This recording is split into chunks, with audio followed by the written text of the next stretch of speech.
لەم فیستیڤاڵەدا سەرەڕای نمایشە شانۆیەکان کۆمەڵە چالاکی هزری هەیە لە بواری شانۆدا و هەروەها کۆمەڵێک دانیشتنی ڕەخنەیی هەیە و ئیمزاکردن و واژووکردنی کتێبی نوێ سەبارەت بە شانۆ هەیەەوە وەکو ئێستا دەبینین لە پشتی منەوە ڕێزلێنان هەیە لە یەکێک لە پێشەنگەکانی شانۆی کوردی کە مامۆستای هونەرمەند سەباح عەبدوڕەحمانە زیاد لە نیو سەدە چالاکی شانۆیی لە شاری هەولێر و لە کوردستان بەردەوام بووە و یەکێکە لەو شانۆکارانەی کە هەلە سەرەتاوە خوێندنی ئەکادیمی تەواو کردووە. ئێمە ئومێد دەکەین کە ئەم فیستیڤاڵە گوڕێک بداتەوە بە بزاوتی کوردی.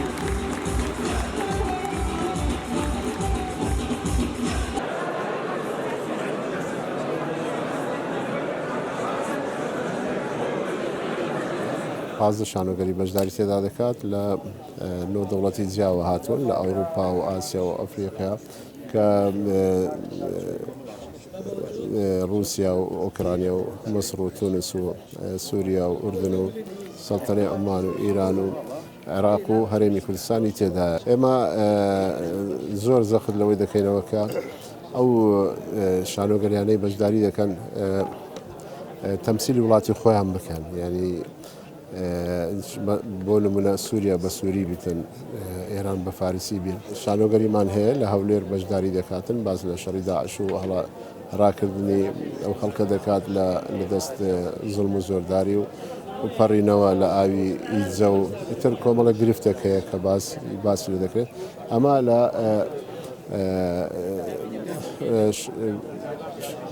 فیستیڤاڵەکەدا هەیە، بەڵام بە شێوازێکی گشتی هەر کەسە بە کێشەیەک بەشداری دەکاتن کە دەربڕینە لە واقعی وڵاتەکەی خۆی.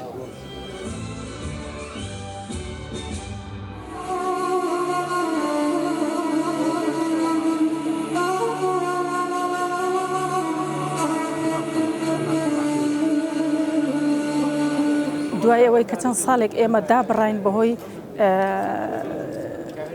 ڤایرۆسی کۆڕۆنا کە وای کرد ئێمە لە شانۆ و لە هەموو بوارەکان دابڕین، بەڵام جێی خۆشحاڵەیە کە ئەمساڵەکە دووبارە دەورەی حوتەم دەستی پێکردەوە و زۆربەی وڵاتان تێدا بەشدارن و جێ مای خۆشحاڵیە. هیوادارم هەر بەردەوام بێ و ئێمەش وەکو ئەکتەری کورد لە وڵاتان بەشداری فیستیڤاڵەکانی ئەوان بکەین.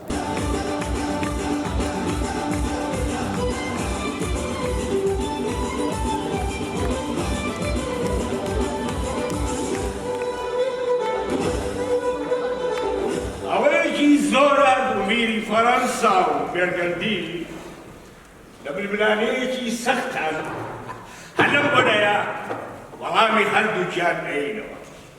ئێستاش کچەکانم پێم بڵێ